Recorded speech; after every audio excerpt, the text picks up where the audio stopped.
And welcome to the third episode of the Spillin' It podcast. I'm Ben Boynton. The man above, next to wherever he ends up after in post, is Jesse Smith. We're here after a bit of a layover, Jesse. We had a couple weeks off. I was on my honeymoon cruise, and then last week, honestly, was just I was out of town again. You had a I crazy had the week as stomach flu. well. So we're here now, and that's what matters. Good to be Yes. back, Jesse. Good to be looking at you, talking to you. I've barely talked to you in the last couple weeks. That's not like us. I know I feel a little neglected, but that's neither here nor there.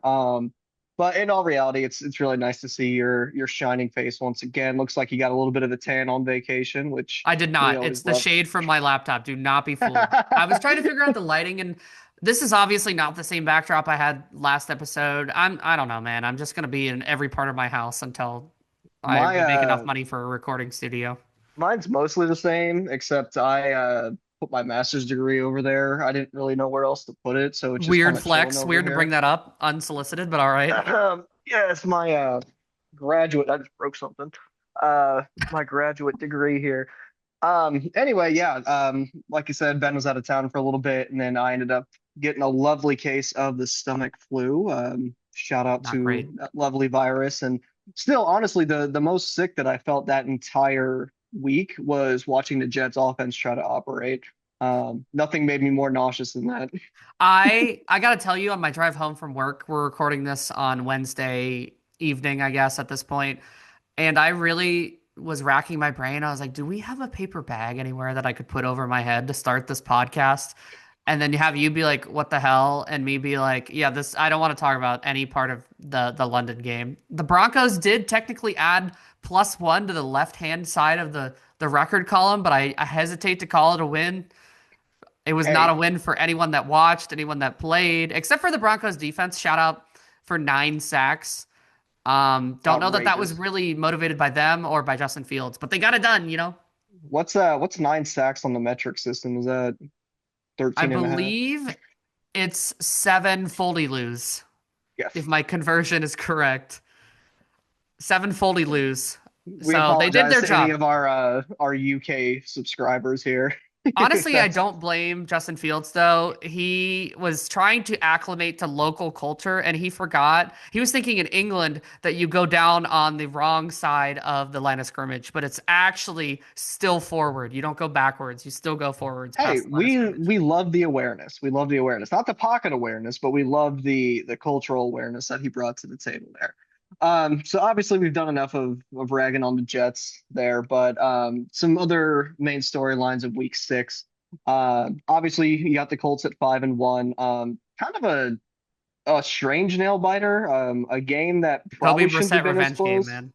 But yeah, Jacoby looking like prime Andrew Luck there for a little bit, even scrambling a couple times. Very, very interesting game. But what's up with the top tier teams? The Yeah, I last was time gonna we did this say, podcast, we were talking about the Bills and the Eagles looking unstoppable, and we're like, until someone shows us what's going on, we can't say any different. And you go on vacation, I get sick, and the entire league turns upside down. I mean, what is going on? yeah, I was gonna say, like a week and a half ago, I was sitting there like, man, thank God I picked the Bills over the Ravens for my AFC champion. And I was thinking about how to like tease you about like, I mean, to be fair, you didn't expect half the team to die, but in like an injury pandemic that has only been matched by the Marshall University football squad. Oh Um, my gosh. sorry, we got to make up for lost time. I don't think anybody's good. And I don't. I say that tongue in cheek, but like none of the top tier teams. Like if you look at the top of the leaderboard or the top of the standings, it's a lot of like, oh, interesting. Like the Niners, you're 4-2, even though you have no defensive players. That's fine. The Bucks, I feel very validated by our preseason optimism. They've looked really Yes. good. Detroit, minus the game against Kansas City, has looked pretty solid.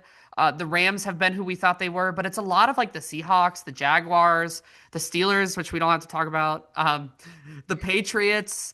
Those are all teams with 4+ wins. Denver, Eagles, Colts. A lot of usual suspects, but a lot of surprises there. And I think there's just no truly dominant team this year. No, and I think that's interesting that the parity in the league everywhere has been so all over the place the last couple of years. I think that's a testament really to the quality of players that the NFL has in right now. But like you said, there's no team that I'm looking at. There's like, oh, there's no flaws with this team. We're not looking at the Tom Brady Patriots where you're like, you're going to need a miracle to beat these guys on any given Sunday. It's, Buffalo, their defense has been giving up a crazy amount of points and yardage this year, and Josh Allen is losing time of possession. You look at the Eagles, and they really haven't been able to air it out like they have in previous seasons, but they're still at the top. You have the Colts, who currently I don't believe are even fielding a secondary at this point. Just Little friendly dudes. fire this past weekend. They're bringing in the popcorn guy from Section 107 to play safety. And you know what? Sure, it's getting W's. But like I said, there's really no team that is without flaws that we're looking at. We're like, oh, this is the team, which makes for entertaining football, I guess, if you are somebody who just likes to watch some close games. But if for prediction's sake, it makes it really difficult. I mean, you look at the Falcons a few weeks ago get blown out by the Panthers, Looking right? And as then lifeless as it gets. yeah, and then come around and they string together a couple wins. Looks like they have momentum. None of it's really making sense to me. So with that being said, I think we move into our week 7 previews and try to make some picks here. So Try. starting out on the Thursday night game, and actually before we get into it, a little bit of a record update, just for accountability's sake. I am 50-29 overall, which was bolstered by a lovely 11-4 week last week for me. Had a very, very nice time. Those bye weeks are helping me quite a bit, not completely choke this season away, but not bad. How are you doing over there?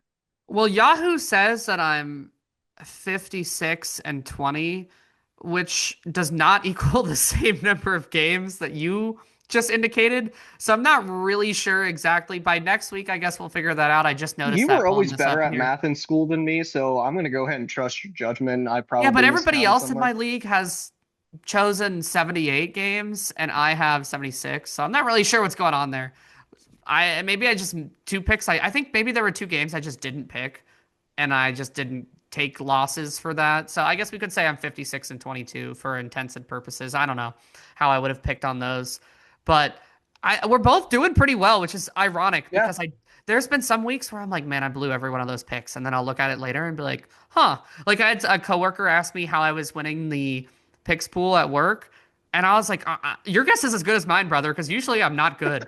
I usually am like somebody where I'm frustrated because I feel like I pay attention to the league a lot. I listen to a lot of podcasts right. about it. I really follow it. I mean, we have a podcast where I feel like we can credibly talk about all 32 teams to Correct. some degree, and it never pays off in fantasy or picks pools or anything. So I feel really good about how it's going this year, even with all the chaos. Like we've somehow picked the right upsets so far. But we'll see if that continues this week. Jesse, we'll just roll right into it, I guess. And you want to tell me who you've got between the suddenly like clear as day division winning. I feel like it's early, but you could still say like the Steelers have an enormous lead in the AFC North. They've taken on or traveling to Cincinnati to take on the Bengals Thursday Night Yeah, Football. Who we you got got? the AARP Bowl there with Rodgers versus Flacco, and it's going to be a great night for some hard caramel candies for sure getting passed around. But that one I'm taking the Steelers. Bengals look like a hot mess right now. Their defense has never been good. They got the saloon door as an offensive line, and Joe Flacco. There's really not much he can do right now. I definitely think he looks better than Browning did, which was surprising to With me 3 days. considering, right, which is surprising considering that Browning has looked decent in previous years in mop-up duty, but Yeah, that take of neither ours here did not nor age there. well. No, that did not. And a lot of my takes this year have just not aged well. So if you are a betting person, whatever I'm saying on this pod, go ahead and just slap the other side on that one and guaranteed money. You can thank me later. Follow me for more financial advice. But I'm taking the Steelers in this one. Just logic's sake, I feel like I have to take them. Yeah, it's funny you make all the old jokes. I also saw a graphic from like ESPN or CBS or something that was Rodgers and Flacco, and it looked somebody had shared it on Twitter and said this looks like a political campaign event ad, and it really did because it was two Dude, clearly older gentlemen. Ironically, I feel worse about Flacco with like a full week of practice than I did like off the street. Oh yeah, there's vibes. It's I just don't you're know, coming something in. about him. Like I feel like the more he learns the offense, the worse he'll be.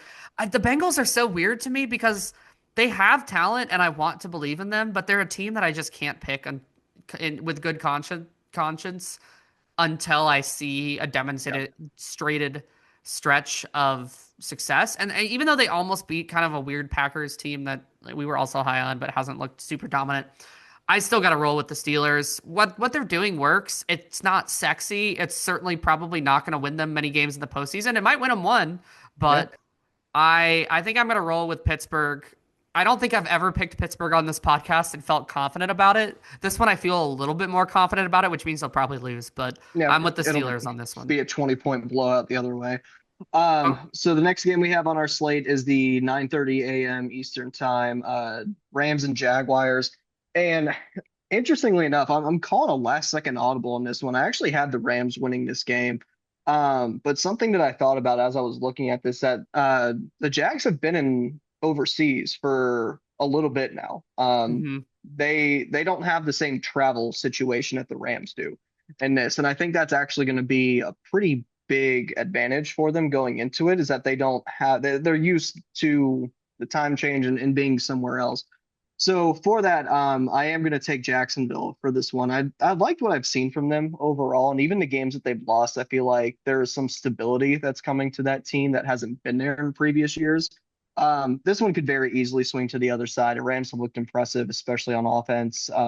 They got the two-headed monster with Nakua and Devontae Adams. I know Nakua's a little banged up right now, but you still got Kyron Williams, you got Higbee, you got all sorts of weapons you got to worry about.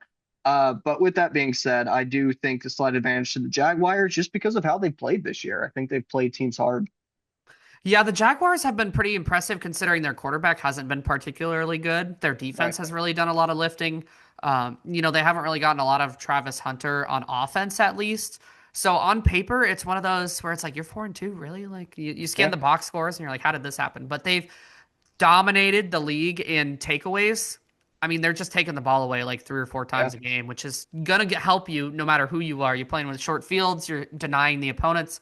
I did take the Rams. I waffled a little bit, but I stuck with LA. Couple reasons. Even though Puka Nakua did not practice today and might be limited, I feel like the Sean McVay Rams rarely have two clunkers in a row, and they were kind of Right. off last week. So I feel like those boys will get back into shape.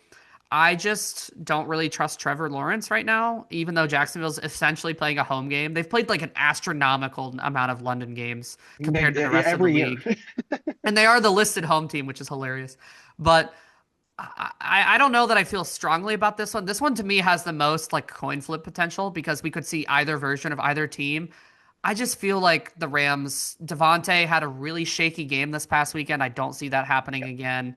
The Rams, with more time to game plan around maybe not having Puka, gives me more confidence than whatever they got going offensively in Jacksonville, which hasn't been bad, but just hasn't been like Has been great. Nothing lights to write out. home about. Yeah, Yeah. I'm gonna stick with the Rams. Okay. Fair point. Next one after that, we got Chiefs and Raiders. I don't think we need to spend a lot of time deliberating on this.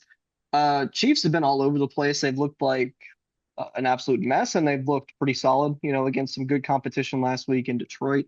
But this is more about the Raiders than anything else. I don't really know what I'm looking at with that team. I don't really see a direction right now.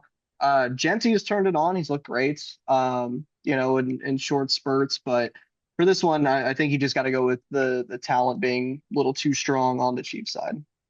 Yeah, I think Kansas City looked particularly dominant this past week against a really good Detroit team. I think that the addition of Rashee Rice, even if I don't expect him to go for like 150 and like two touchdowns in week one, they've started to kind of figure out some of their skill position players. Travis Kelce showed signs of life last week. I just think that they are too much for the Raiders, which it's very weird to me that a Pete Carroll team is just so like undisciplined and Right, lacks right. a clear identity. Genti has had, I think is he the running back that has like 101% of his yards after Yes, contact. Yeah, or at least it was like 2 weeks ago. it was something crazy. I think he's actually played pretty decently. He just hasn't gotten a lot of help, and I don't Yeah. really foresee that help coming this year. The Brock Bowers stuff, he's hurt and also not being used. Michael Mayer's been banged up. Gino has regressed a lot. Mhm. I think it's Chiefs. I think that's pretty clear. Even yeah, especially given that it's an Arrowhead, I just don't see the Raiders coming in and winning. But I don't know, man. Any given Sunday. This next one, we got what I'm gonna affectionately call the Fernando Mendoza Bowl. Probably the two teams that won't get the first pick based off of how things are going, but will definitely be in the top five picks right now. We got the Dolphins and the Browns. As And soon as he said Fernando Mendoza Bowl, I'm like, he's talking about Cleveland, Miami. um, for this one, more than anything, I just feel bad for people watching this. Um, you Not a know, good time for these fans. no, and I have all the respect in the world for the people, fans of either of these teams who are going to be watching this game. Um, I don't. Choose something better for yourself. Choose yourself. choose self-care. Self-care is important. Take a spa day. Yeah, take a spa day and come back for the Dylan 4 p.m. Gabriel versus slot. the corpse of Tua Tagovailoa does not sound like appealing television. And I say that as somebody that watched the Broncos Jets game this past week, which was one of the most unwatchable games of all time, but at No, least had nothing some like the novelty Matt to it. Ryan Colts Broncos game on Thursday night a couple It's of the years only ago. game, it's the only worst game I can think of. That was the worst game in NFL history. For this one, again, I I just kind of went with a gut feeling here. I went Dolphins, but does it matter? Does it really matter at this point? I also picked the Dolphins, even though their vibes are steadily deteriorating. But I want to make a 20-second case for the Browns. Their defense has actually been really good. It has They're been. at home, which I mentioned a stat the last time we recorded this that they are like leagues better at home in the last couple Oh years yeah. of futility than they are on the road. So I think the Browns probably will win, but I picked the Dolphins just because I feel like their offense, even though they blew it and then their quarterback threw the entire team under the bus after the game, they Which still is showed unlike signs him. of life, which I love Tua, but like, go be with your family. It's time to be a family man. Yeah, that But wasn't it. yeah, I picked the Dolphins, even though I do think the Browns would win. I just, in good conscience, could not pick the Browns. It just felt icky to me. Next one we got on the slate, Pats and Titans. Titans obviously going through a regime change and coming Boy, off are of a they. tough loss to the Greenwood, Indiana YMCA team. This one I'm taking the Who did they Patriots. play? Jesse, that's disrespectful as hell. Who did they just play? That's Was a it the great question. Raiders? It was the Raiders, yes. Yeah, because the Raiders got Okay, their yeah, so the second win. Greenwood, Indiana YMCA. Never mind, continue. For this one, I'm taking the Patriots. I've actually liked what I've seen from the Pats the last few weeks. I feel like there's been some progression coming from them. I think Drake May is going to be him at some point once they get everything That point figured is out. now. I'm sorry. I'm so bought in. Yeah, I don't want to hear this at some point talk. He is putting up a stretch of game. Go I encourage you if you're listening, go look at like his statistics and some of the advanced numbers. He's an honest to God MVP candidate right now through yeah. 6 games. I like Sorry to to just hear it. like interrupt you, Jesse, but I was like, No, no, you're fine. I'm No, so in on if Drake you May. feel It's not even funny. strongly, if you feel strongly about it, I want you to I'm like interject. over here pounding the granite countertop. I I, don't have granite countertops, but yeah, Patriots for sure. The Titans literally just fired their head coach and then had to fire their legendary offensive line coordinator, or maybe he just parted ways with them. I'm not sure how that shook out, but when you fire a coach's son, he usually doesn't stick around. So no, no, I do believe in Cam Ward.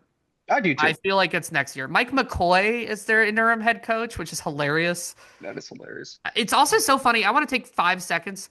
The interim decision is always so interesting to me because like you assume it would be one of the coordinators because they're technically like the next guys up.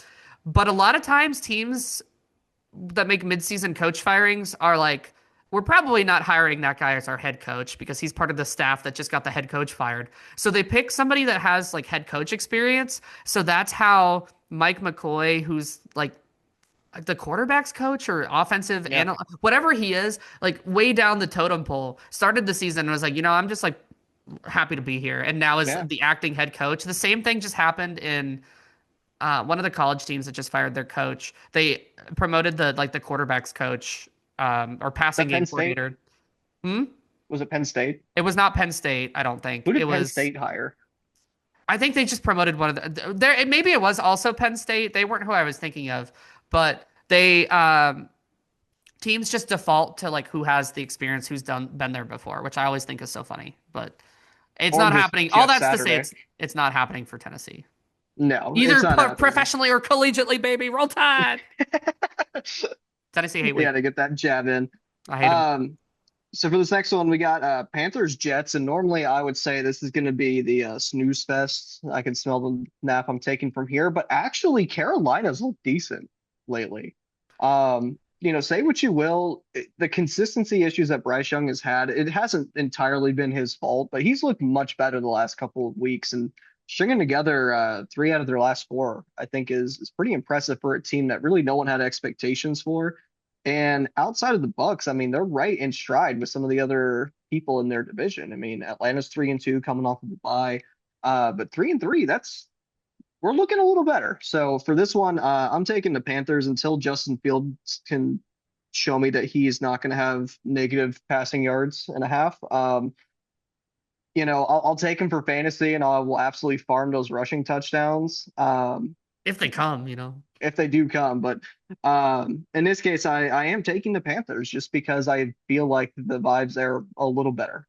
Yeah, I picked Carolina. They're so hard to figure out because I'm a big Bryce guy, even though I'm not sold on his ability to be like a top 20 NFL quarterback. But he played some good ball this past week. He has good moments. I think he's there. I think he's just the size limitations and some of the physical limitations really affect him. But I mean, I'm not picking the Jets. I think the No. rest of the season, it's a dumpster fire. I mean, you got wide receivers, you got your star players walking off the field before halftime because they just genuinely don't understand what the plan is. And then when you tell them the plan, they're like, I'm just disappointed." The vibes are so bad there, and Carolina has found something on the ground. Rico Dowdle, Rico Dowdle, one what of a one of the revelation. all-time like pregame and postgame quote combos where he told the media that he was telling his former teammates in Dallas to strap up, and then when asked after the game like how he was so successful against them, he said because they weren't strapped up. Which is just incredible when you're able to like back up your trash talk and then you just like call back to it. Carolina's got something. I don't know that they're a playoff team, but they're feisty enough that I think they're a clear favorite against New York, even on the road. I think so too. This next one is Bears and Saints. Bears coming off of a bye week, and Caleb's looked, up and down, but I think overall, I think Miles better than his first year, and I think Hmm. he's found something with Roma Dunze, and that's been working for them really well. Would like to see DeAndre Swift get going a little bit more. I just can't take the Saints in good faith right now. But this has a clear hallmark of a Bears trap game where they have expectations to go in and win, where they are Hmm. actually a favorite, and they completely fall apart and become the Bears. But I Especially got to because go it's with at logic's home. sake. Yeah, it's they are who they are. But for logic's sake, I'm taking Chicago. Yeah, I actually think that New Orleans has been a lot more competitive and feisty than I expected. Yes. I expected them to be awful. I don't know that I would be committing to Spencer Rattler, but I think that he's definitely probably one of the top 40 quarterbacks in the league for sure. I don't know, man. He's got something to him, and like they've had a lot better injury health. So Olave has existed this season, and Yeah. I don't know that Kamara has been that electric, but they're in all these games, and you're so right. This is such like the Bears have expectations, and so they could lose easily, especially because it's at home. I feel like I would almost feel hmm better about them if they were playing away from home. hmm But kind of like when they played that game against the Vikings, like early in the season, and had expectations, and it was at home, and they lost in front of their home fans. But I took the Bears as well. The Saints, though, like there's something to them. It's Like been I think fun. that It's been they're fun. It's been a much more mess. watchable than I expected. Yes, I agree. Next one is Eagles Vikings, and this one I've been going back and forth What on a this weird one. game. It's a weird game because the Vikings at different times have looked like a team that can compete, could potentially win a playoff game, and then there's been times where the Vikings look like they're going to be kind of just in territory. Um, I'm going with the defending champs here with the Eagles. I do think there are some things with the Jalen Hurts situation that have been a bit blown out of proportion, and that has a lot to do with the diva receiver situation as well. And I love AJ. I do. Hmm. I This is a very pro AJ Brown side over here. And I understand his frustrations, but I do think there are some things that have been a bit overrun when it Hmm. comes to the narratives, when it comes to the Eagles. At the end of the day, wins solve everything. Guys want to win football games. And AJ Brown has had better games over the last 3 or 4 weeks. Still not quite to the what we are used to seeing at him, where he had that like crazy stretch where he had like 4 games of 125 yards a couple of years ago. But Hmm. at the end of the day, they're still 4-2, right? And they've been competitive in every single game pretty much. They for the most part, have looked fairly decent. I'm not hitting a panic button on Philadelphia, so for that reason, that was kind of why I had to put it over there. Would not surprise me at all if we got a really competitive game and the Vikings pulled one out here, but for the time being, I'm sticking with the Eagles.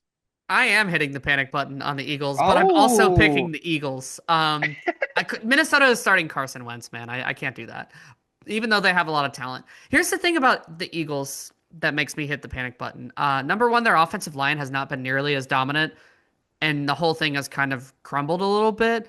They can't run the ball really anymore as effectively. Saquon is having, he's on pace to have like almost half of what he had last year, which is not even necessarily, I think, his fault. The holes just haven't been there. And as good as no, Saquon is, no.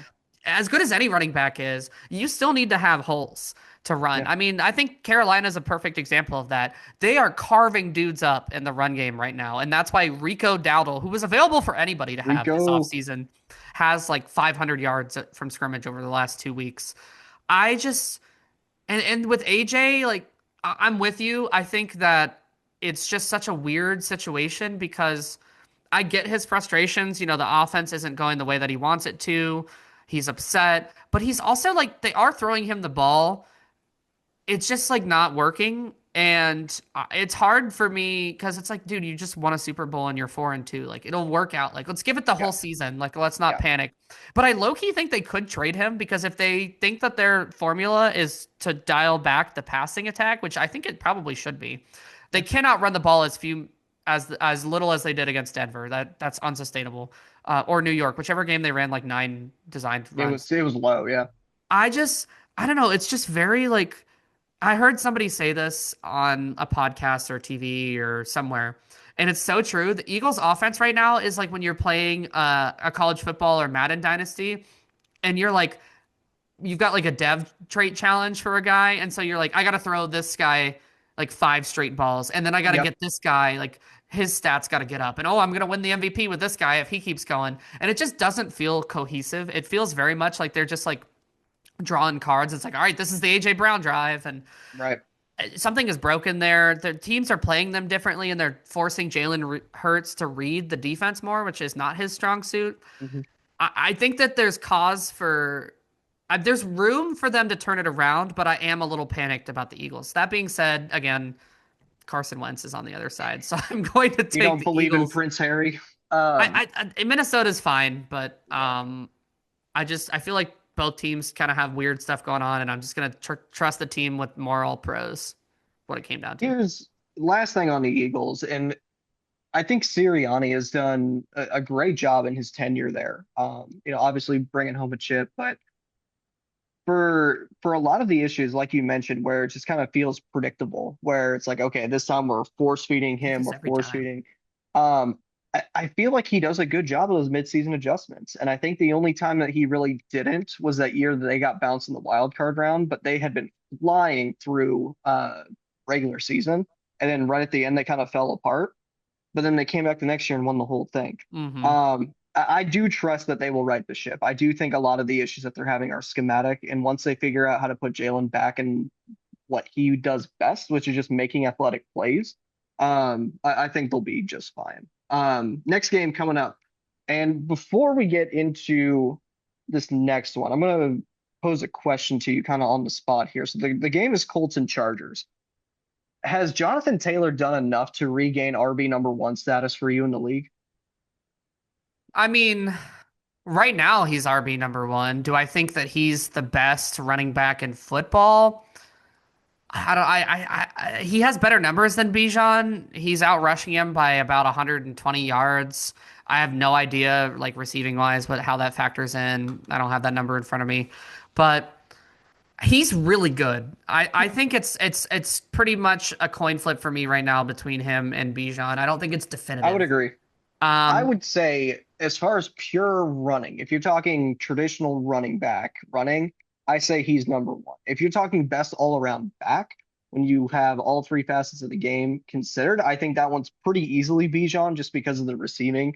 Not to say that Jonathan Taylor hasn't made strides in his receptions this year, mhm. but Bijan is running routes. I mean, he's He's not just a just a complete check bag. down guy. He's doing everything. I Hmm do want to shout out Taylor though. His pass blocking has been better this year. hmm He's saved DJ's bacon a couple times, picking up some blitzers. Honestly, the Um, main thing I think that separates them also is the Falcons have that insanely sick sky camera that with the helps. top down angles, and the That Colts helps. simply have not invested in that technology at Lucas Oil Stadium, and It that's was just part of enough. the vibes difference.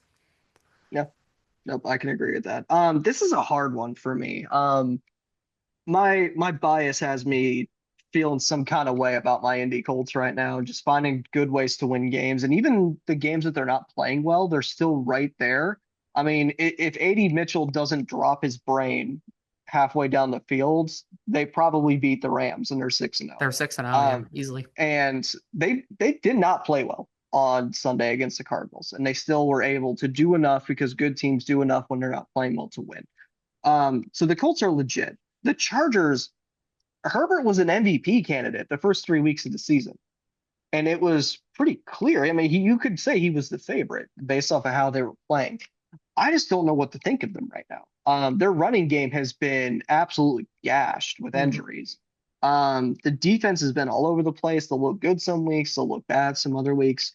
For this one, I took the Colts. I did, and I know this is one that could come back to haunt me. The Colts are going on the road, but with this, the Chargers have just been kind of a weird team the last few weeks, and I'm not really liking how things are looking for them at the end of games. They're kind of going back to those old Charger ways. And I will give you my pick, but first, a commercial break that is not sponsored. And we're back. So, Colts Chargers. This is a really tough one for me. I did pick the Chargers. I hate it here. Understandable, But understandable though. you made some really good points. They've looked shakier. I don't know what is going on with Lad McConkey. Last week was his first It's weird. legitimately good game after a season where he was a top 15 receiver and looked Yeah, poised to maybe take a step forward. Just hasn't done it. The run game has been decimated by injuries, although Kamani Vidal ran for like 130 yards last week, which was crazy. The defense, I don't know, man. After 3 weeks, looked elite again and then has looked a little bit shakier. They hmm haven't been like giving up like 35, 40 points, but it just hasn't looked as clean. And the fact that they needed a miracle to beat the Dolphins is concerning deeply. But I feel like they get back on track at home. Herbert is as clutch as it gets, and I think the Yes. Colts are due. This was maybe this past week against the Cardinals was their shaky game, but I think they're due for like just a clunker Yeah, because so far they've won or been extremely competitive in all their games. And I think the Colts are very, very good and could go pretty deep this season. I have some chaotic thoughts about that, but I feel like they're not a team that's just going to rattle off 17 elite performances. And this to right. me, they've always struggled against the Chargers. It goes That back is true. That is true. multiple regimes, multiple decades. They just have the Chargers have always had the Colts number, and I picked the Chargers. But again, this is another game where it's like if the Colts won, it would not shock me at all. I can see the blueprint for that, but I did select lack for this one. Yeah. This next one is Giants and Broncos, and I toiled with this one as well. But there's just something going on with Jackson Dart that I'm liking. I'm not sure what it is, but there is a swagger to the It's Giants all of a vibes and sudden. swagger, yeah. It really is. And for that reason, I actually am taking New York, and I'm surprised that I am. the Broncos just haven't really sold me outside of defensively. They've looked strong in most of their games. But offensively, I'm just not feeling it. I'm just not quite there. So for that one, I'm going with the hot hand. I think Dart and Scattaboo end up getting it done again. Jackson Dart, by the way, sidebar, is the most aggressively Ole Miss man that has ever existed. Correct. He His has name, manifested Ole his Miss. vibe, his look, the fact that you're like, I know you're not going to remember your grandkids by the age of 50. It's just so aggressively Ole Miss. It's not even funny. I took Denver not because I'm a Broncos fan, but because honestly, I just feel like the Broncos defense is going to be too much for Dart. He was able to put together a win against the Chargers, who, at the time were one of the best defenses in football and still probably are one of the better ones. But as we literally just discussed, have kind of struggled a little bit of late. And I think that now that we have a couple games of tape on Dart, teams know a little bit what the Jackson Dart offense looks like, and they've been getting it done, but they haven't exactly been lighting the world on fire. And I feel like the Denver defense right now is the best unit in football. It's literally carrying Denver. I mean, they scored 13 Yeah. points against the Jets in London and won because they gave up 11.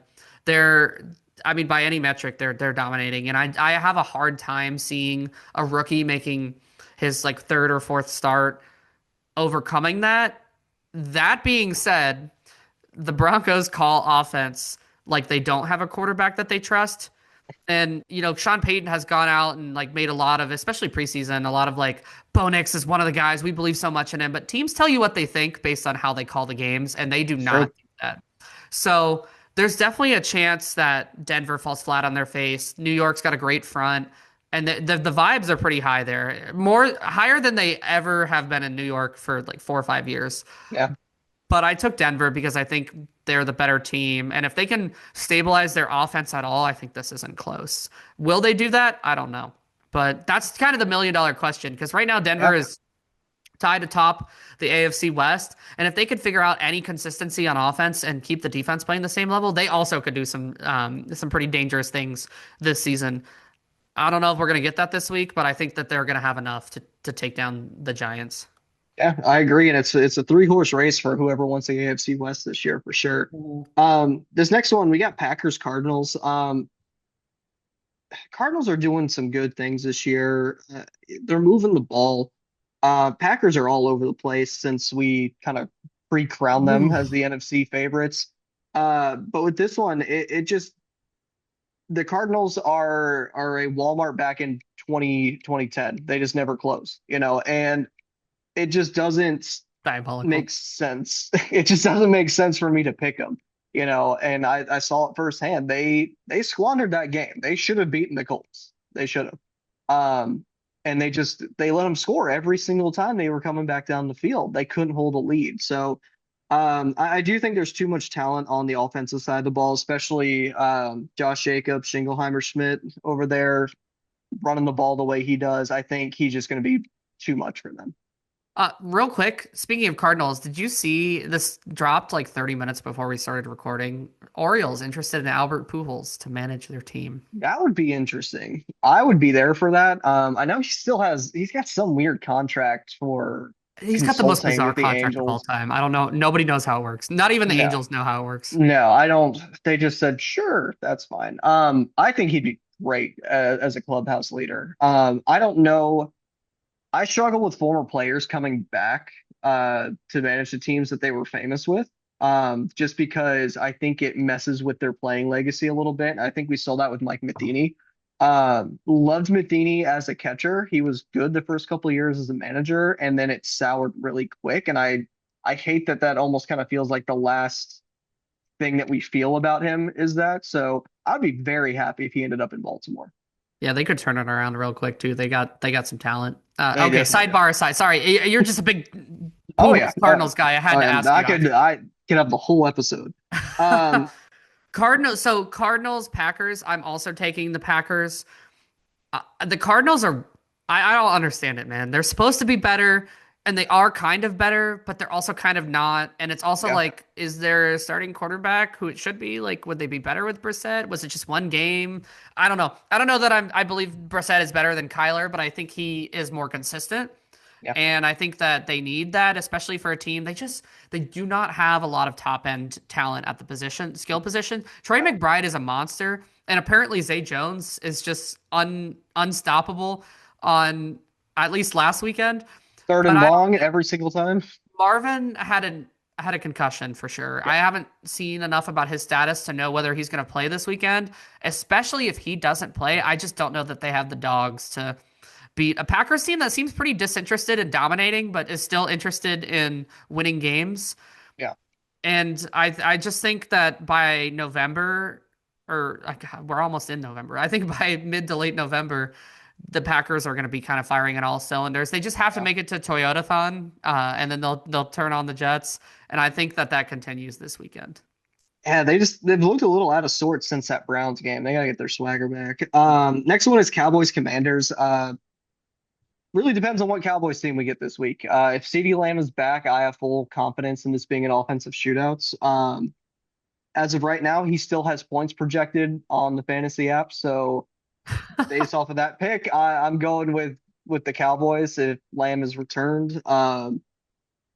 And really more than anything, it's just is this a week Dak's going to throw for 500 yards and 4 touchdowns, or is he going to get sacked 11 times? I don't know. So this one coin flip for me went with the boys. Yeah, we kind of need CD to play because otherwise we're hurtling towards a Jalen Lane versus Cavante Turpin, like wide receiver one matchup. I also took Dallas. Dak is playing about as well as anybody in football right now, and Yeah, if he had any help whatsoever, I think he would be a real MVP candidate because their record would be a lot better. Their defense is kind of a revolving door. I don't know, the Commanders are weird because we had these high expectations for them based on how last season ended, but they still are, I feel like, missing some people. Not people as in like they have injured players, although they do have injured they players. do. Yes. Does sound kind of promising for Scary Terry at least, but I feel like they're still like one or two like difference makers away, especially on offense. Yeah. I think it's going to be kind of a shootout. Jaden Daniels still has my belief as Oh a yeah, for franchise sure. quarterback. He's been kind of banged up this year. He hasn't had a lot of help. They've kind of cobbled together some wins, but when in doubt in a game like this, I tend to defer to the team that has the best player on the field, and right now that's Dak Prescott. He's dealing, really, really dealing, and so I think that he does enough. It's funny because Dallas is exactly who we thought they would be when we first did our Exactly. first 100%. episode. They are not going to win the division or anything like that, but goddamn, are they going to be a tough Mhm. out weekend in week out? Yep. We're gonna have some fun, that's for sure. Hmm. This next one's 49ers Falcons. Signs are pointing towards Purdy playing last that I checked. And What I honestly, I saw don't today. really know if it matters. The same Who's quarterback playing for them no matter yeah. what. Provided the fact that Mac Jones doesn't literally die on the football field like he almost did a couple weeks ago. I'm going with the 49ers. I know their defense is a hollow shell of what a defense should be at this point. You can't replace Fred Warner. There's just no No, sugarcoating that at all whatsoever. I think he's a bigger loss than Nick Bosa is for personally. sure. He's their defensive signal caller, you Yeah, know. and I just feel like they rally around him quite a bit. I'm a big Fred Warner guy. I think he's terrific. But I think they do just enough. That offense keeps humming. Christian McCaffrey remains unstoppable. And I think they do enough against the Falcons team that I just don't really believe in quite yet. I believe in Bijan. I want to believe in Michael Penix for my own personal narratives, but in this case, I'm going with San Francisco. They just keep finding a way to win, despite the fact that they have gone through approximately 650 guys at skill positions this year. I took Atlanta because I think the bottom's about to fall out on this 49ers team, and it's not their fault. They're so decimated with injuries. I It's mean, so bad. something that was a selling point for the 49ers early in the season slash preseason was they have so many like all pro guys that if they can just Yeah, stay healthy, like they can figure it out. And they haven't stayed healthy and they've still figured it out. But I think Fred Warner is as big a loss as anybody in football. He is the heart and soul of that team. He is the best player at his position. And I don't think it's particularly close. And even like his teammates, like he just lining people up, calling out yep, things that he sees pre-snap, getting dudes in where they need to be to succeed. Nobody's better right now than Fred Warner. Absolutely. And I think they're banged up. Missing Kittle, Jake Tonjes has like weirdly been like kind of a guy, Yeah, been which fine. is crazy. Kendrick Bourne has been just an absolute monster Absolute. since they picked He, him up, which is wild. makes no sense to me, but here we are. It's like all the years that I had the Kendrick Bourne stock, and he just never did anything. And then I was like, all right, I'm moving on. And then he's like, Hold. okay, now I'm Kendrick. Now I'm that dude.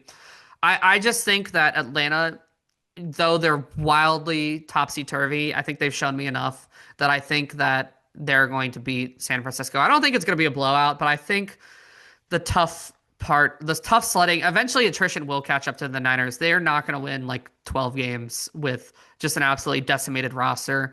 They do have Texans and Giants after this game, so maybe they'll I don't which who knows what Houston's got going on, man, but they'll either I think this is the start of a spiral. They have not a horrible schedule, like not a lot of hard games, so they could still win like 10 games, but I think that the Fred Warner injury was to me the final nail in the coffin of like you being a serious contender this year. And I just think teams like Atlanta that where the talent level on the field is similar, I think that eventually that they're just going to start losing some of those games. They've won a lot. They've Yeah. had a lot of good luck this season. I think it runs out this weekend.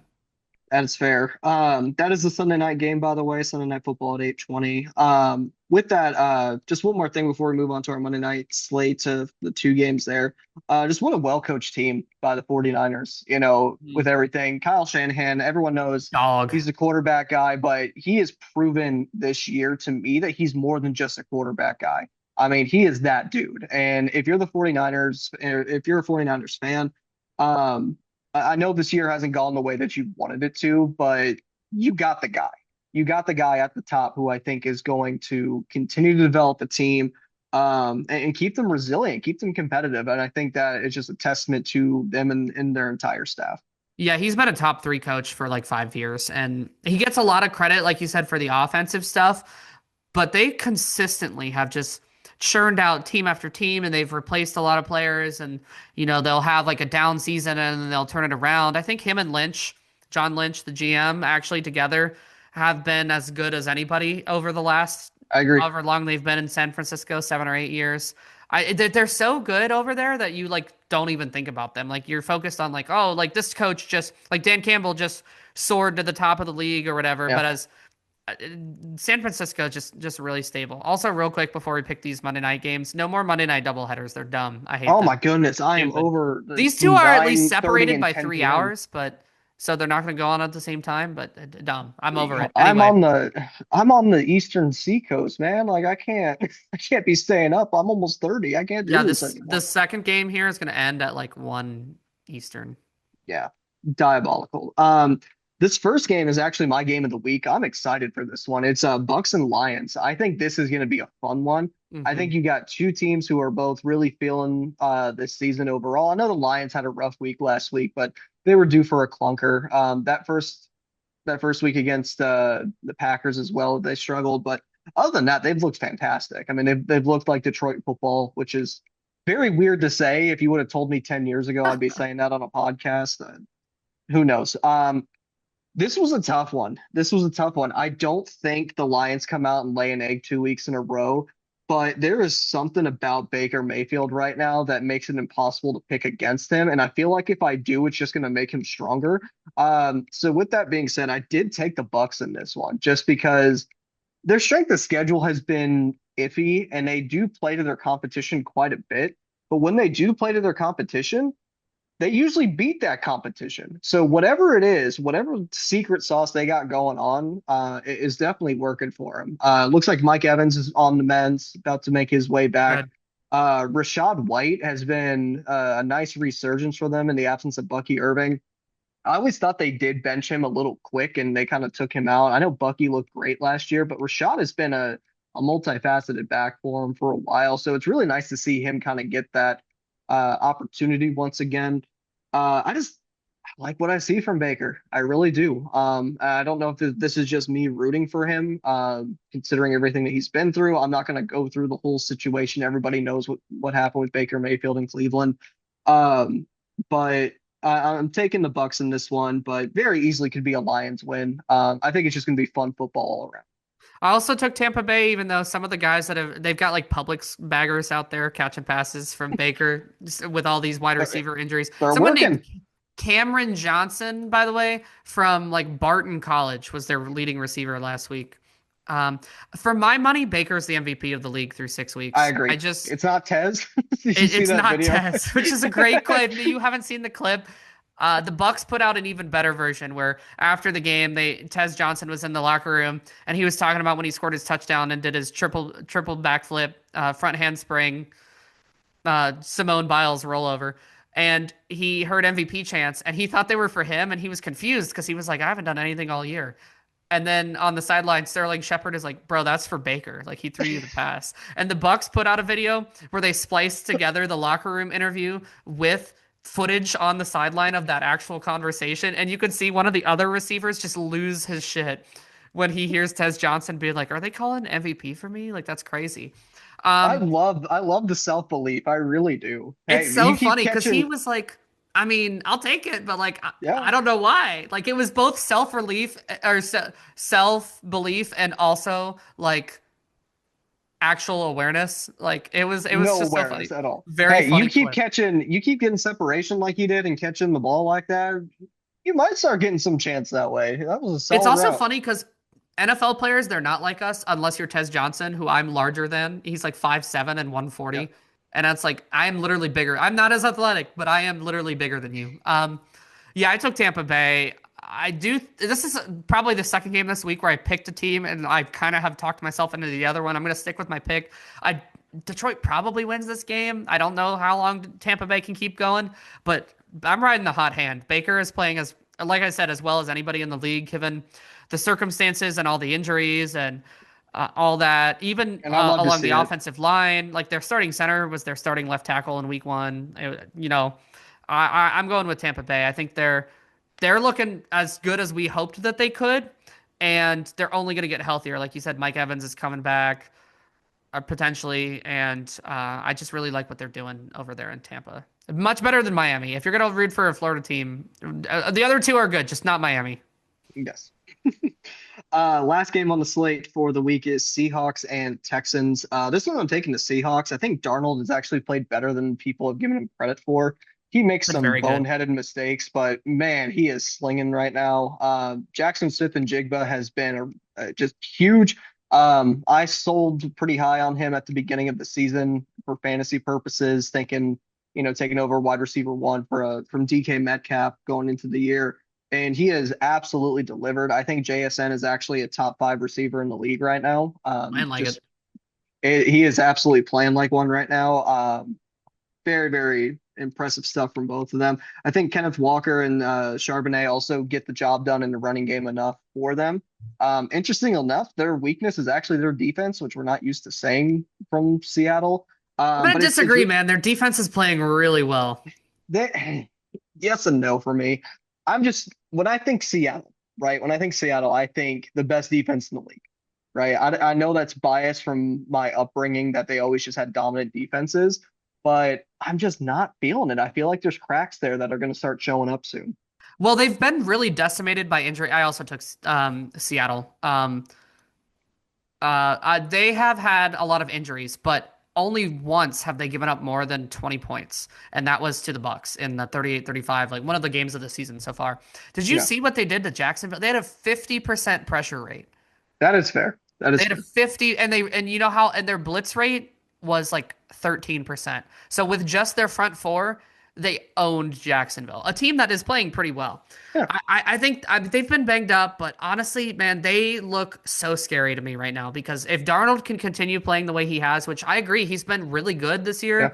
JSN has been a clear top receiver. They've gotten like almost nothing from Cooper Kupp receiving wise, but he's been a really good addition to their team still. He takes I agree. attention. He's one of the best blocking wide receivers in Yeah, recent league history. They've just Kenneth Walker and Charbonnet are a good one-two punch, even if you can't choose between them for fantasy purposes. They're playing about as well as anybody right now. They've got the Texans this week, then they play Commanders, Cardinals, and then they have a huge game against the Rams. that'll be a fun one. They could be 8-2 after that game in a Very possible. dominant position in their division. The 49ers we just said are I think are going to fade a little bit. And then it's just Rams, Seahawks, and it's probably a battle of like who stays healthier the rest of the season. But they're getting reinforcements too on defense. I don't know. I'm drinking the Seahawks Kool-Aid for Do you sure. think Lemon they're lime winning that Gatorade in the division? house. Hmm? You think they're winning that division?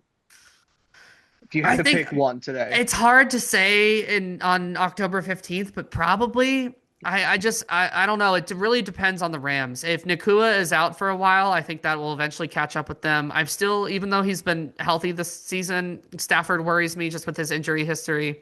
yeah. It's really hard for me to. I think that the arrow is just pointed so far up in Seattle that I feel like today I would say Seattle, but tomorrow I might say the Rams. I don't know, but I think Oh, both those two teams are playoff teams for sure.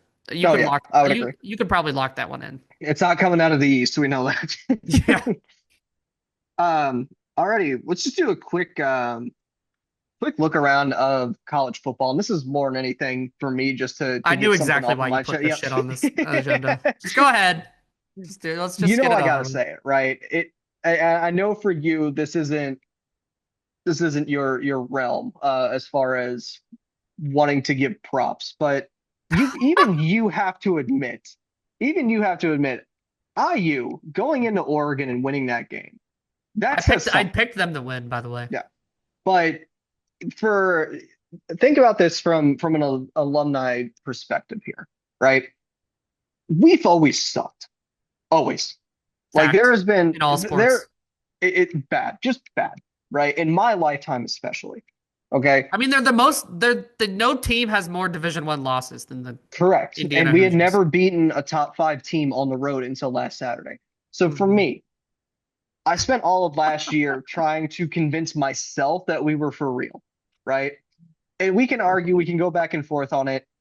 They weren't ready for that spotlight, but what that season showed was that Coach was. Coach Signetti was definitely ready for those moments. And I think that momentum carrying into this year and getting those reinforcements made them real, right? And should they have been in the playoffs? Based off a record and how everything was, yes. Based off of talent of team, probably not. And I can admit that. I truly can admit that as Jesus. a fan. But this year has been a completely different story, and I'm very excited to see how they perform down the stretch. But looking at their schedule, they don't have another ranked matchup until a potential Big Ten championship game, which at this point would likely be Ohio State. That's going to tell us everything from there. Spoiler alert, it will be Ohio State. Yes. So in this scenario, though, I really just wanted to give a shout out to Coach Signetti for giving hope to a program that has been completely hopeless in its entire existence. Truly. I mean, we don't really have signature wins to talk about. I know for Alabama, Auburn, for Ole Miss, for all these other Don't programs, don't don't that's put Auburn up there. um, I had to do it just to make you mad, honestly. What have they ever won? The kick six, All that's right, about it. cool. That was the greatest game in their history. We That won. was that was Not even a footnote in ours. I do want to. I will also. I will add. I complain all the time about IU being like the doormat that became good because like I want to enjoy them so much. I just can't because I hate IU and I've always hated IU. You also probably couldn't have drawn up a worse like top 10 for me right now in terms of schools I hate because it's oh, it's Alabama. horrible. I don't care about Texas Tech or Oregon. And then it's like seven of my least favorite schools of all time. Ohio State, Miami, Indiana, A&M, Ole Miss. It's gross. Signetti is the dude, man. He is. He is so it is insane what they've done. Now it helps that they've scheduled the School of the Blind 3 times a season out of conference for the next 15 years, but and that they don't ever have. Apparently, they just never play anybody ever in the Big Ten, which is weird. But I mean, I'll give them the credit. Like it is insane what they've done. This team, I feel, is more legitimate than last season's team, who just played nobody. But I'll give you the props. It hurts, and I feel comfortable because I don't think they're gonna win a title, so I don't really have to be that concerned. As long as we don't talk about what Purdue's doing, but I it is had a it is I had a cool. nightmare a couple days ago, I woke up in a cold sweat because I had a nightmare that Purdue beat us in the Oak and Bucket That would rivalry be game so fun. for us to blow it this year. And I woke up and I'm like, please don't let this be a premonition because if it is, I am never I'm gonna watching tell you college right football now. again. I'm gonna tell you right now, it is not a premonition. If it Purdue if is it like, does happen, I'm not being dramatic here. So just take this at face value. I'm really not trying to be dramatic. If they lose that game, Indiana should lose statehood. That's all I'm saying. but Purdue is in Indiana. No, Indiana should lose like a math. They should be like Washington in the years between Redskins and Commanders, where they were just the football The team, Indiana football the team. Indiana football team. They can't claim Hoosiers. I will tell you right now that Purdue is like the Bruno Caboclo of the Big Ten, where they're 2 years away from being 2 years away. Yes. There's not a lot going on there. Their quarterback literally transferred to North Carolina and then was like, "Yeah, I can sense the vibes here. I'm good," and went right back to Purdue. And Purdue's just like, "Come on home, brother. You already know." Hey, Just crazy work. It kind of Alabama had something similar happen where Caden Proctor transferred to Iowa and then like transferred back in the spring window. But it's funnier to me when your starting quarterback does it and is like, yes. because Proctor at least transferred when Saban retired, and then he was like, Right. "I'm coming back. It's fine." Yeah, we'll figure it out. Ryan Brown was just like, "Yeah, I played for this team. I'm good," and then was like, "Actually, I don't want to be part of the North Carolina dumpster fire." Alrighty. Let's transfer over. We're gonna do something a little out of order. We're gonna do our fun segment, then we'll do our pop culture to end it off this time. Okay. Uh, and this is one I've been excited about, and this is actually inspired by I don't know if you watch the Breadbasket Boys on TikTok and Hmm. Instagram, but they do silly little drafts like this all the time, and highly recommend them. They're both highly entertaining. But for this one, rules are going to be pretty simple. We are going to have four picks, and we're going to do a snake draft of the best uniforms in sports history that we can remember. So we both have done Big a caveat. little, yes, we've both done a little bit of research here. But since I technically host the fun segment, I will go ahead and defer, and I will let you have the first pick. I do think it's funny that we've just settled into this. Jesse comes up with the fun segment and I do the pop culture segment. It works, It's man. working so far pretty well Yeah, because they've been pretty big hits. So I get the first pick. yes. God, I have like ten options here, maybe 11. I'm trying to game this because I'm like I don't want to pick. I want to get the jerseys I want, but I'm trying to think of value also. I think I just have to go. It's so hard. I don't know what I think the best jersey of all time is, but I'm gonna take this one because I'm gonna be upset with myself if I walk away without this. I'm taking the Raptors jerseys that have the dinosaur with the basketball. Okay, that was a good pick. Vibes wise, like the rest of the jersey itself actually isn't even like that special. It's just the ginormous Velociraptor with a basketball is as good as it gets in sports. That's pick 1-1. Literally, I had Raptors, Vince Carter, and then everything else was right there. And I knew I shouldn't have deferred that first pick, as you and I were going to be on that same vibe. Um, that shakes things up for me a Yeah, little it bit does. here. So I'm going to shake it up a little bit, and I'm going to stick with basketball, and I'm actually going to go with this one right here. The Shaquille O'Neal era Orlando Magic jerseys with the pinstripes, I think Not are on my list, but a great jersey. I think they're some of the most underrated jerseys. Just the black with the Orlando across, just a really solid color combination that I think they're starting to kind of go back to this coming season. They definitely are bringing the pinstripes back. But that's going to be pick number one for me. So since we're snaking, I'll go back and do my second pick here. I'm going to go with the Creamsicle Buccaneers Oh, jerseys. that was on my list. That's a great Yep. choice. Creamsicle Bucks, just a classic. They need to move back to those full time. Okay.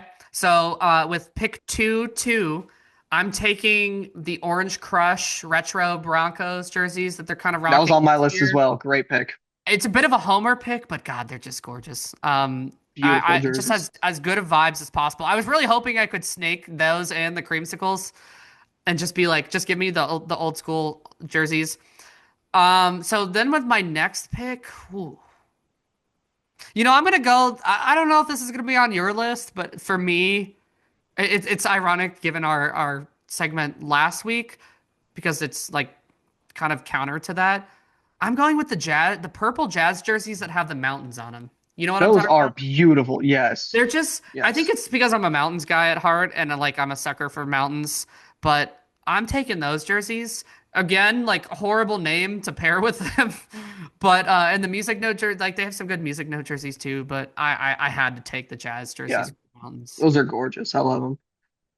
For pick number for round three, pick two, I'm going with the old road jerseys. They brought them back recently, but the baby blue St. Louis Cardinals jerseys. Those are And good, yeah.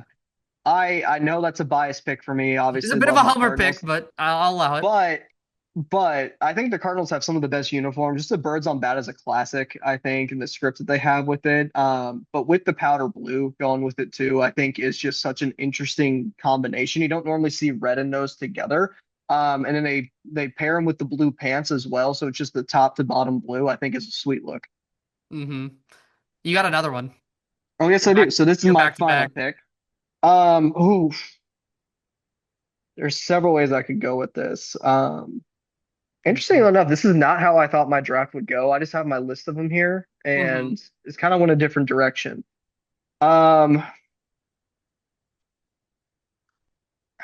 yeah, my honorable mention is going to be the FloJos, but for my official last pick, I'm going with the original Miami Vice Heat jerseys, the black That was ones. on my list. Miami Vice Yeah, jerseys. the original ones with the black with the blue and pink lettering. I think that was one of the coolest things. I think it's overstayed its welcome a little bit. The all blue ones are nice, but they got some weird ones where they almost had like a ransom note looking one a couple years ago. Um, but I will tell you the reason why I love the black ones so much. I actually got to go to one of the games when I was still living in Southern Florida, and it was on a Vice night. And the pregame that they had for that, where they were playing In the Air Tonight by Phil Collins, and they were like lasering the lyrics onto the court with it, and everything was 80s themed. It was the best production of like a live sporting event that I've ever seen. It was so cool. So for that reason, that's my last one. That's real hoop right there. Um, I have a couple honorable mentions I want to throw out here. The Rainbow Nuggets jerseys that have like the I had rainbow that on mine sparkle. as well. Yep. Excellent. Incredible. Kelly Green Eagles jerseys are just elite. Yes. With the wings on the helmets, just immaculate. The Suns jerseys that they wore, I think in the Barkley era, where it looked like a Oh, the shooting big star. sun over. Yep. Yeah, with the Yep. big sun, those are Yep. elite. And then this I would never have taken, but I want to highlight them. The Georgia Tech jerseys that they wore this past weekend. I don't know if you saw, they were white I with did gold not. No. stripe, and they had a I'll look them gold, up. the gold yellow jacket on the helmet. They were gorgeous. I would never take them in this draft because they're great, but I'm not taking them in the all-time draft.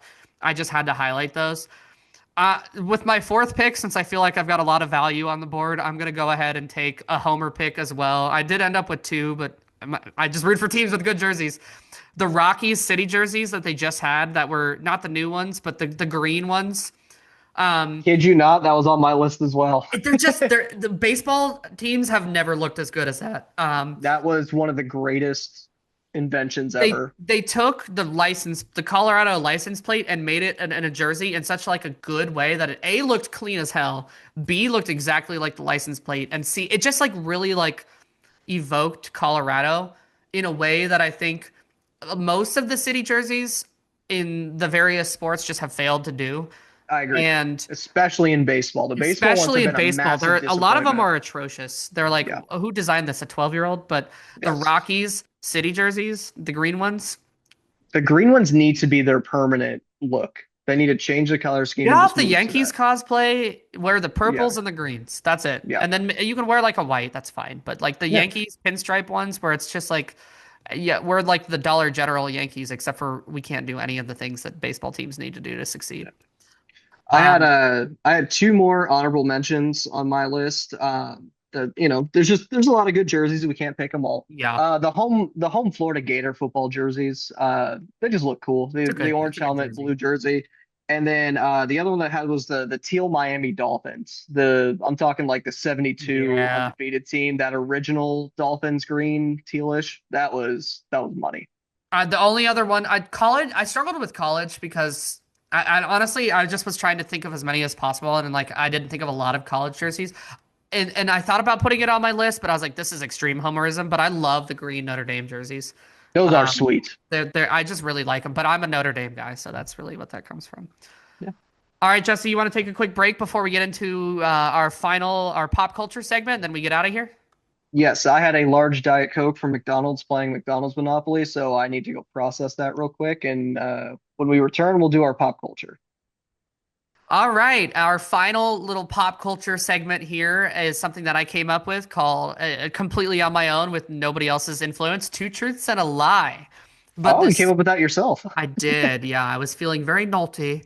Um, but the spin this time is going to be instead of like just actual truths about ourselves, because Jesse and I, we know each other pretty well. You know, Some say too well.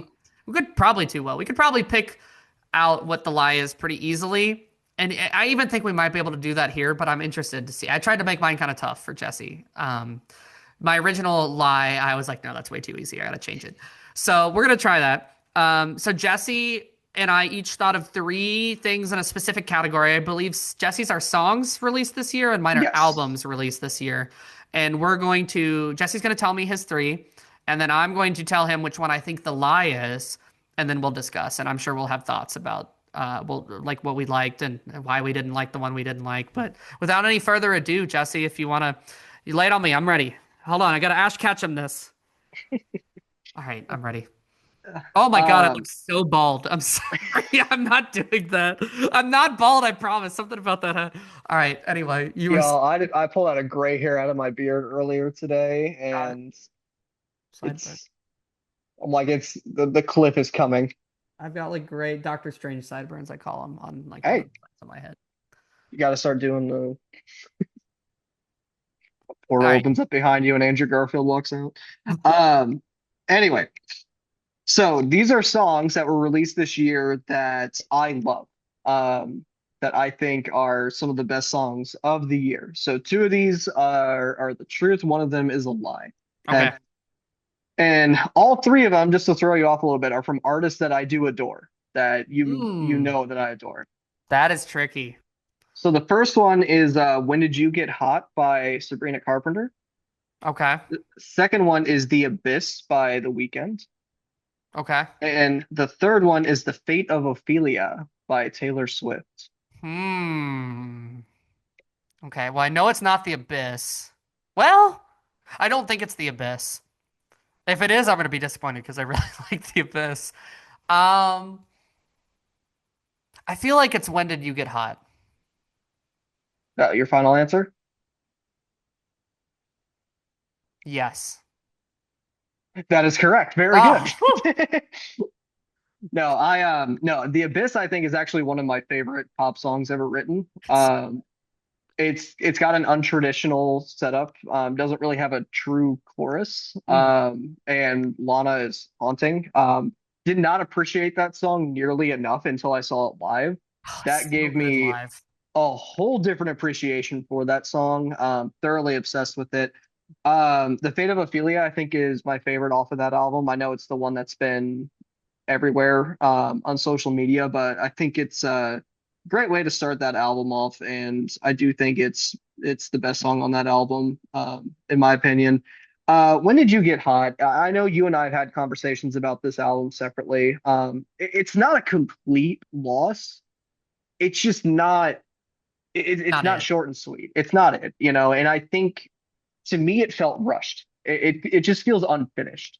I think there's pieces there. I think Sugar Talking is a great song. I love the instrumentation on it, but everything just kind of feels a little half-baked to me, and not even in like the Pillsbury cookies half-baked, like in the medium rare cookies. I'm talking like I've been to a chicken nugget and it's too cold on the inside, half-baked. Or when you have a dinner roll and there's like the doughy, yeasty, like Yep. uncooked center. So, for context, the very first album that I thought of to be my lie was Man's Best Friend. Yep. And then I was like, Jesse and I literally talked Yep. about I would have how snuffed much that I didn't out. like it.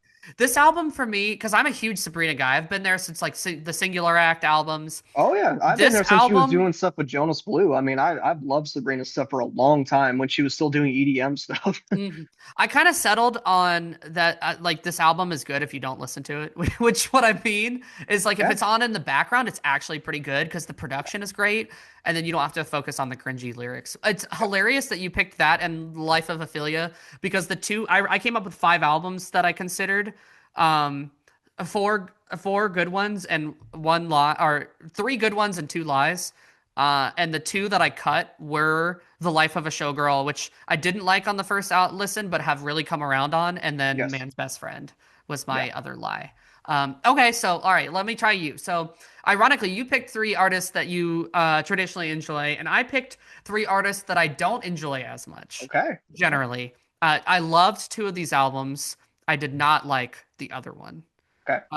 Okay, are you ready? Yes. We have and these are all albums that came out this year. Miley Cyrus, Something Beautiful, Wishbone by Conan Gray, Okay. and Hit Me Hard and Soft by Billie Eilish. Ooh.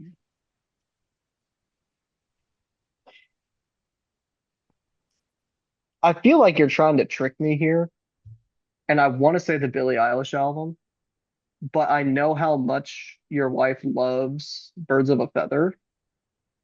Yeah, that's my wife though. I'm my Yeah, own man. that is true. Now you're trying to really throw me off the scent. I'm gonna go with I'm gonna go with Miley. I'm going with Miley as my pick. You are incorrect. Ah, what is it? It's the Conan Gray album. I do not care for it at all. I actually like Miley. Miley doesn't perfectly fit in this category because I actually like a decent amount of her songs. Yeah. This her album is it's so good. It's one of the best albums I've heard in recent years. And Ooh, Secrets, the song with Stevie Nicks and Lindsey Buckingham is it's literally one it's we've played it on repeat. It's one of the best songs I've ever heard in my life. It's so good. okay. I Um honestly haven't given it enough chance, and I know that's more on me than I anything. encourage you. The whole album is it's so good. It's like it's a little more concept album, which I think is really good. And Good for I'm her, not a yeah. huge Brittany Howard fan, but the song she has with Brittany Howard is really good.